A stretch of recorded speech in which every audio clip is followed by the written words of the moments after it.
Yes, we've been always promoting and trying to protect our constitutional rights as sovereign spiritual beings, that our body temples are ultimately independent of governments. The governments themselves, the nation states, are supposed to be sovereigns. They're corporations, so that they're basically man-made constructions that are supposed to be, in law, seen as human parties. But we, the people, are the real human parties, and we are the real sovereigns. And the Bible is, I still believe, in most countries, recognized as being the final law. It's God's law that man's law must basically yield to. And so when you have the Bible, and we have on our website, on the publisher's website, tetrahedron.org. That's tetrahedron.org. There is an article archives of that website where there's several folders. One is a vaccination folder. If you click that open, you'll be able to download for free two very good and important articles.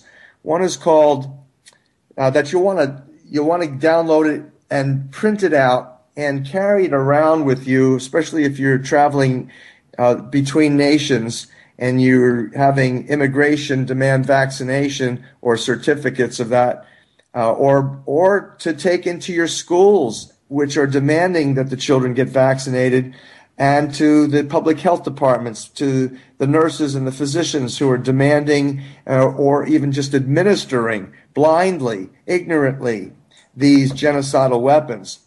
That you download the articles. One is called Vaccination, the Ungodly Practice. And the second one is called What Jesus and Moses Would Say and Do About Vaccinations and TB Skin Tests. And if you staple those articles to a vaccination waiver exemption that you can demand from your public health officials and or nation state health officers, you demand that they give you a religious exemption. When I travel to Africa, I take with me the Bible, and I have those articles in the Bible. And if I'm asked, and it has happened to me that I just said, no, this is against my religion and my understanding of the blood purity laws that are in, for example, let's see, it's been a long time since I talked about this, but you'll see them in there. We went through the Bible for you and got all the verses that are associated with the word in the Bible that says to keep the blood pure and keep the seed from being mixed. Let's see, what was it? 1919, I know was the verse. I can't remember exactly what book it was. It could be the book of Numbers. Number 1919 deals with that specific law, and in essence, that gives you something that's recognized internationally and a good solid argument that can exempt you in most cases.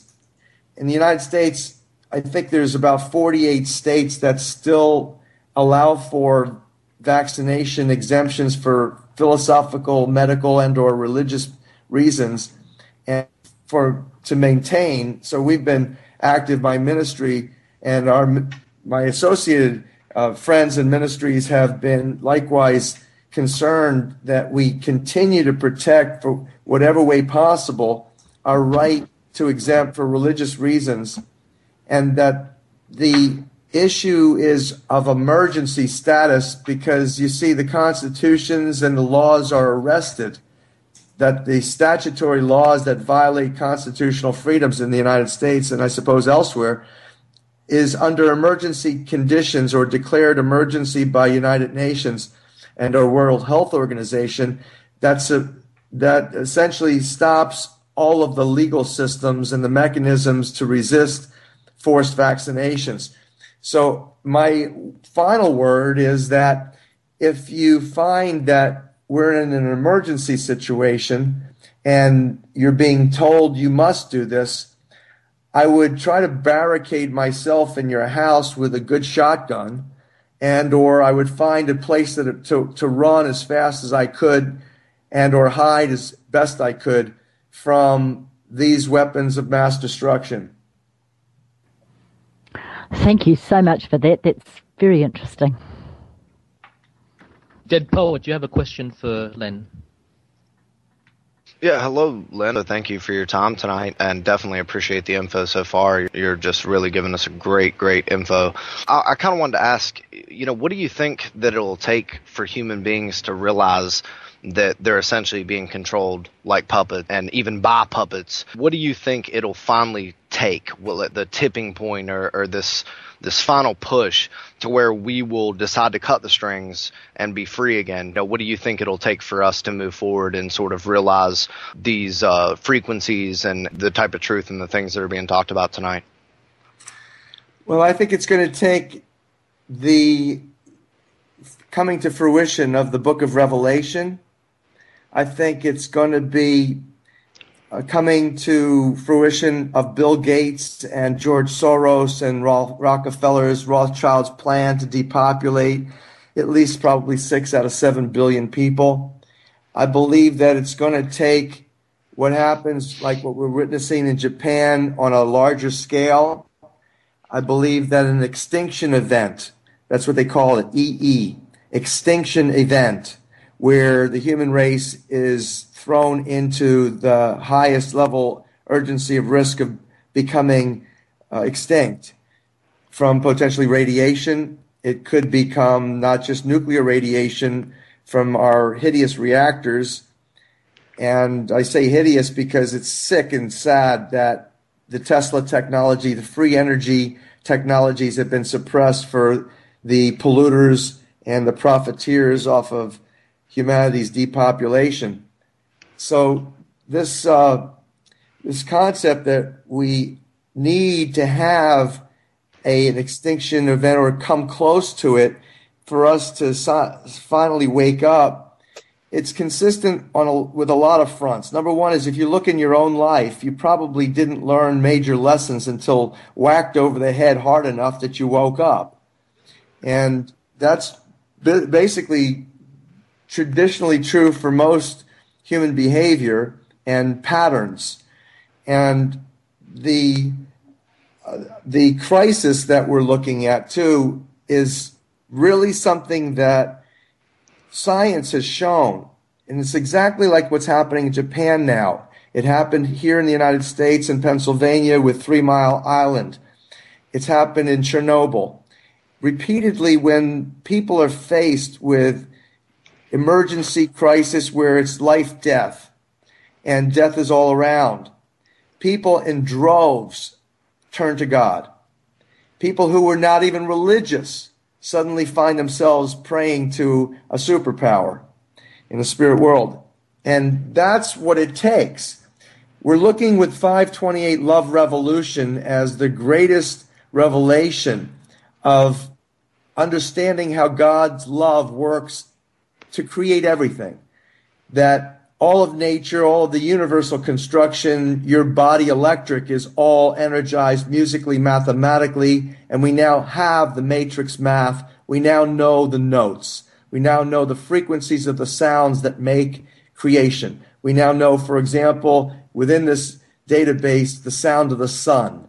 We know that the sound of the sun vibrates at the heart of it. Fundamental to it is 528, and that sound is being transmitted in photons of light, electrons flowing to our plants. Those plants, the greenish yellow chlorophyll, which is also 528 nanometers. It's the heart of the rainbow. It's the heart of your heart. It's the heart of God's heart. It's the heart of everything in the universe. And that then transmits that light and sound, electron energy signature of love, and optimal sustainability, because love is the universal healer. and that transmits it to the oxygen. So all of the green world, the botanical world, is pumping out oxygen that's resonating with the electrons from the sun in 528 love. And so that's the kind of transformation that is physically sustaining and shall be central to physical salvation and spiritual evolution. And so, again, you think about love, you think about God, you think about how you're connected to God, how we're connected to each other through our hearts and caring and sharing in a meaningful way. That's kind of like the purpose of life. It's the fabric of society that binds us together as humanity. And that this concept is now being activated heavily. This whole revelation, the understanding, the mathematics, the science, the physics of it, having revelations so extraordinary at this urgent time in history where we need, as I mentioned earlier, a miracle. We need a spiritual, God-given miracle to turn this thing around. And that's exactly what is on tap. That's exactly what's happening. And it's not happening for the masses, like you mentioned, and it won't happen for the masses. But what will happen to the masses is going to be so traumatizing and so fundamentally changing our worldview and our faith, which has been misplaced. And faith is critical. You've got to have faith in God, and this is what these events create. They create more faith in God, and that you've got to have the understanding of prayer power. And if you have those two things working for you with some love in your heart, essentially that's really the ticket to survival. That's a better immunization against the satanic sorcery, the hypnosis, the mass hypnosis. Because if your heart is open and receptive, then your head becomes subordinate to your heart. You know, the belief systems that people have engaged. I've been saying this for years now, that if you are closed to this as the remedy, then when the challenges come energetically, spiritually, and ultimately physically, you're not going to be prepared for this, and your heart is going to be in such dissonance and stress and pain and suffering, and you're going to be looking around you, and it's going to look horrible when there's, like Psalms talks about how there can be 10,000 dying at your left, 1,000 dying at your right, but if you carry the love of God in your heart, with also what's interesting about love in your heart, look at what else is in the heart. You have joy in your heart, you have faith in your heart, and you have bravery, brave heart.